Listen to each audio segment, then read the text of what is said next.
7. El orden mundial y sus reglas. Una acusación pocas veces observada en la prensa estadounidense, aunque ampliamente aceptada como verdad en el extranjero, es que el bombardeo de Yugoslavia fue una violación flagrante de la soberanía y la legislación internacionales, afirma Sergej Smiman al final de un largo e importante artículo sobre las consecuencias de la guerra. Y para quienes no prefieren escudarse en la ignorancia intencional, las razones de la división son fácilmente comprensibles, como ya se citó en varios ejemplos. Pese a los esfuerzos desesperados de los ideólogos por comprobar la cuadratura del círculo, es innegable que los bombardeos de la OTAN socavaron aún más lo poco que queda de la frágil estructura de legislación internacional.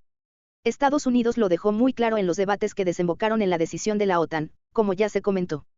Mientras más se acercaba uno a la región en conflicto, más generalizada era la oposición a la insistencia de Washington de emplear la fuerza, incluso dentro de la propia OTAN, Grecia e Italia. Una vez más, no se trata de un fenómeno inusual. Otro ejemplo reciente es el bombardeo de Irak, emprendido en diciembre de 1998 con gestos poco comunes de bravuconería y desprecio por el Consejo de Seguridad, como lo demostró incluso el momento, que coincidía con la sesión de emergencia para resolver la crisis. Un ejemplo más es la destrucción de la mitad de la producción farmacéutica de un pequeño país africano que ordenó Clinton unos meses atrás, otro acontecimiento que de ninguna manera indica que nuestra brújula moral se esté desviando de la rectitud. En Estados Unidos se manejó como un dato curioso de poca importancia, si bien una destrucción comparable de instalaciones estadounidenses por terroristas islámicos habría provocado una reacción bastante distinta.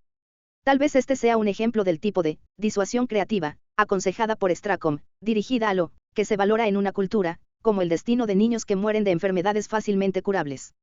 Debería resultar innecesario subrayar que los ejemplos son bastante más abundantes de lo que puede reseñarse en estas páginas, si los hechos se consideraran relevantes para definir la costumbre y la práctica, que se invoca para conferir al Estado más ilustrado el derecho de hacer lo que considera adecuado, por la fuerza.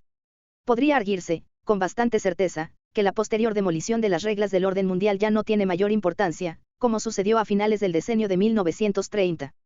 El desprecio de la potencia mundial por el marco del orden internacional se ha vuelto tan extremo que poco queda por comentar. Un análisis del registro documental interno demuestra que esta postura se remonta a los primeros días, incluso al primer memorándum, del recién formado Consejo de Seguridad Nacional en 1947. Durante los años de Kennedy, la postura comenzó a manifestarse abiertamente como, por ejemplo, cuando el eminente estadista y asesor de Kennedy, Dean Acheson, justificó el bloqueo a Cuba en 1962 al informar a la Sociedad Estadounidense de Derecho Internacional que la propiedad de una respuesta de su país a un reto al poder, posición y prestigio de Estados Unidos no es un problema legal. Para Acheson, el verdadero propósito de hablar sobre derecho internacional era sencillamente dorar nuestra posición con un etos derivado de principios morales asaz generales que han afectado las doctrinas legales, siempre que resultara conveniente.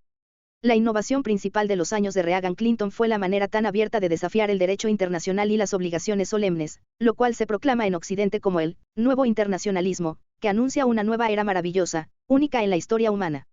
Como hemos insistido, estos acontecimientos se percibieron de manera muy distinta en los dominios tradicionales de los estados ilustrados, y, por diferentes razones, le preocupan incluso a algunos perspicaces estudiosos de la política. El final de la Guerra Fría hizo posible trascender incluso el cinismo de Acheson. Ya no es necesario hacerle reverencias al orden mundial, ni siquiera para despreciarlo, como hacen los estados ilustrados sin darle la menor importancia a la disuasión o la opinión del mundo. El manejo doctrinal es suficiente para dorar nuestra posición con un etos derivado de principios morales asaz generales, como lo demuestran con toda claridad los acontecimientos recientes. Los poderosos pueden diseñar a voluntad una extensión innovadora aunque justificable del derecho internacional, que responda a sus intereses especiales, la intervención humanitaria, con bombas en Kosovo, pero no el retiro de un enorme flujo de armas letales para una limpieza étnica digna y el terror estatal dentro de la misma OTAN, por citar únicamente el caso más drástico. Al silenciar las ideas impopulares y mantener en la sombra los datos inconvenientes, al estilo descrito por Orwell en sus observaciones, silenciadas, sobre las sociedades libres, todo debería marchar sobre ruedas. Cualquier cosa que llegara a suceder es un parteaguas en las relaciones internacionales, en la medida en que los estados ilustrados, guiados por un nuevo mundo ideal empeñado en acabar con la inhumanidad, siguen utilizando la fuerza militar cuando lo consideran justo, o, como otros observan, para definir reglas del juego, que les confieren el derecho de intervenir por la fuerza para lograr lo que a ellos les parece justificado, siempre disfrazado de rectitud moral, como en la época colonial. Gilboa. Desde la perspectiva de los ilustrados, la diferencia de interpretación refleja la marcada división entre el mundo normal y aquel poblado por retrógrados que carecen de los conceptos occidentales de la tolerancia, y aún no superan la capacidad humana de hacer el mal, para asombro y desolación del mundo civilizado. En este contexto, difícilmente sorprende que el derecho internacional se respete menos en nuestro país que en ningún otro momento, desde la fundación de la Sociedad Estadounidense de Derecho Internacional en 1908, o que el editor de la revista más importante sobre derecho internacional advierta sobre la alarmante exacerbación de la negativa de Washington de cumplir con las obligaciones del tratado. La actitud prevaleciente frente a las instituciones del orden mundial fue ilustrada de manera diferente cuando Yugoslavia presentó ante la Corte Mundial cargos en contra de países de la OTAN, apelando a la Convención sobre Genocidio. La Corte determinó que no tenía jurisdicción, afirmando que todas las partes deben actuar de conformidad con sus obligaciones, de acuerdo con la Carta de las Naciones Unidas, que claramente prohíbe el bombardeo, lenguaje velado para decir que el bombardeo violaba el derecho internacional, informó el New York Times. De particular interés fue que el gobierno estadounidense presentara el hermético argumento legal, aceptado por la Corte, de que sus actos no caían dentro de la jurisdicción de la Corte. Estados Unidos ratificó incluso la Convención sobre Genocidio, después de un largo retraso, aunque con la reserva de que, en caso de que se levantaran cargos en su contra, se requiere el consentimiento específico de Estados Unidos, y Estados Unidos se niega a dar el consentimiento específico que estipula la reserva. Las reglas de la Corte exigen que ambas partes estén de acuerdo con su jurisdicción, le recordó el asesor legal John Crook a la Corte, y la ratificación de la Convención por parte de Estados Unidos se condicionó a la imposibilidad de aplicarla a Estados Unidos. Cabría agregar que la reserva es más general. Estados Unidos ratifica pocas convenciones relacionadas con derechos humanos y asuntos similares, y estas pocas están condicionadas por reservas que las vuelven, en la práctica, inaplicables a Estados Unidos. Las explicaciones que se ofrecen para rechazar las obligaciones internacionales son interesantes, y deberían aparecer en la primera página de los diarios, además de asignarles la debida importancia en el currículum escolar y universitario, si la honestidad y las consecuencias humanas se consideraran valores significativos. Las más altas autoridades han dejado claro que las organizaciones internacionales y el derecho internacional se han vuelto irrelevantes porque ya no siguen las órdenes de Washington, como lo hacían en los primeros años de la posguerra, cuando tenía un poder avasallador. Cuando la Corte Mundial comenzó a considerar lo que más tarde condenaría como el uso ilegal de la fuerza, de Washington contra Nicaragua, el secretario de Estado George Shultz, honrado con el título de Mr. Limpio del gobierno de Reagan, se burló de quienes favorecían medios legalistas y utópicos como la mediación externa, las Naciones Unidas y la Corte Mundial, ignorando el elemento de poder en la ecuación. Claro y directo y, de ninguna manera original, el asesor legal del Departamento de Estado Abraham Soufar explicó que, ya no es posible contar con que los miembros de la ONU compartan nuestro punto de vista, y la mayoría a menudo se opone a Estados Unidos en cuestiones internacionales de importancia, de manera que debemos reservarnos para nosotros el poder de decidir cómo actuar y qué asuntos caen, esencialmente dentro de la jurisdicción interna de Estados Unidos, en este caso, el uso ilegal de la fuerza, en contra de Nicaragua. Está muy bien hablar en abstracto de la extensión innovadora aunque justificable del derecho internacional, que crea el derecho de intervención humanitaria, o confiere a los estados ilustrados el derecho de usar la fuerza militar cuando la consideren justa. No obstante, debería reconocerse que, difícilmente por accidente, los estados que se han autocalificado como ilustrados resultan ser los que pueden actuar como les venga en gana, y que en el mundo real, hay dos opciones. 1. Algún tipo de marco de orden mundial, quizá la Carta de la ONU, la Corte Internacional de Justicia y otras instituciones que existen a la fecha, o quizá algo mejor si es posible idearlo y se acepta ampliamente. 2. Que los poderosos hagan lo que quieran, con la expectativa de recibir el homenaje que es una prerrogativa del poder. La discusión abstracta podría preferir otros mundos posibles, quizá un tema adecuado para seminarios de maestrías en filosofía. No obstante, por lo menos de momento, solo las opciones 1 y 2 identifican el mundo real en el que deben tomarse las decisiones que afectan los asuntos humanos. El hecho de que las elecciones operativas se reduzcan a 1 y 2 fue reconocido hace 50 años por la Corte Mundial. La Corte solo puede considerar el supuesto derecho de intervención como la manifestación de una política de fuerza, tal como la que, en el pasado, ha dado pie a los abusos más graves y que, al margen de los defectos de una organización internacional, tienen cabida en el derecho internacional, a partir de la naturaleza de las cosas. La intervención debería reservarse para los estados más poderosos, y fácilmente podría pervertir la propia administración de la justicia. No es posible adoptar la postura de ignorancia intencional, y hacer caso omiso de las costumbres y prácticas, o desecharlas con argumentos absurdos, cambio de curso, guerra fría, y otros pretextos igualmente familiares. O podríamos tomar la costumbre, la práctica y la doctrina explícita en serio, al igual que la historia verdadera de la intervención humanitaria, partiendo de normas respetables y abriéndonos al menos a la posibilidad de comprender un poco qué sucede en el mundo. ¿Dónde deja lo anterior la pregunta específica de qué debió hacerse en Kosovo?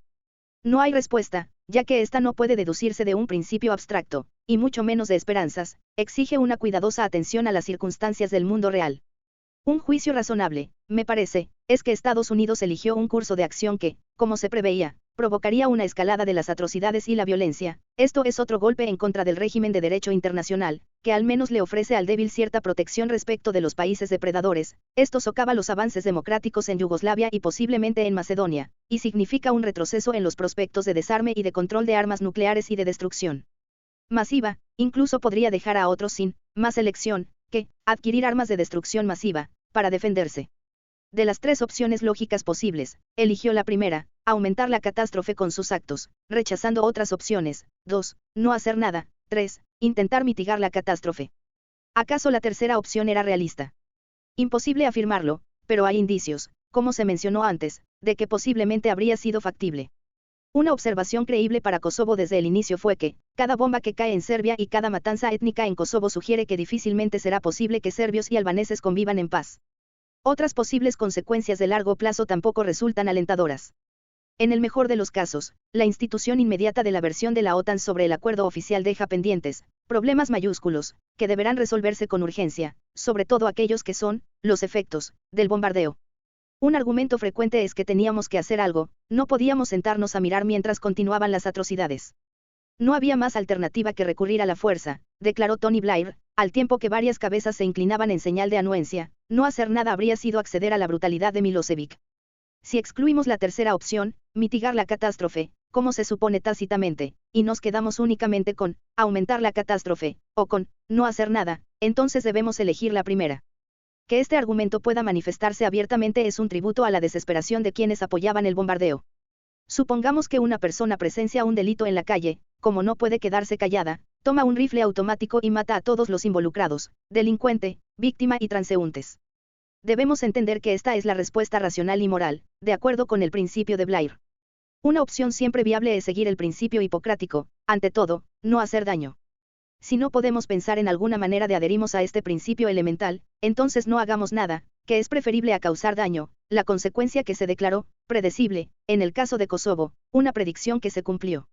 Quizá en ocasiones sea cierto que la búsqueda de medios pacíficos ha llegado a su fin, y que, no hay alternativa, entre no hacer nada o provocar un daño enorme. En este caso, cualquiera que tenga un mínimo sentido de moralidad se apegará al principio hipocrático aun cuando deba demostrarse la imposibilidad de hacer algo constructivo. En el caso de Kosovo, las opciones diplomáticas parecían abiertas, y quizá hubieran dado fruto, como ya se mencionó y como se llegó a reconocer, demasiado tarde. Posiblemente, el derecho a la intervención humanitaria se invoque con más frecuencia en los próximos años, con justificación o sin ella, ahora que el sistema de disuasión se ha desmoronado, permitiendo mayor libertad de acción, y que los pretextos de la Guerra Fría han perdido eficacia y se requieren otros nuevos. En un momento semejante, valdría la pena prestar atención a las opiniones de personas respetadas, sin olvidar la Corte Mundial, que sentó los preceptos en asuntos de intervención y ayuda humanitaria, en una decisión rechazada por Estados Unidos, cuyos elementos esenciales ni siquiera se informaron.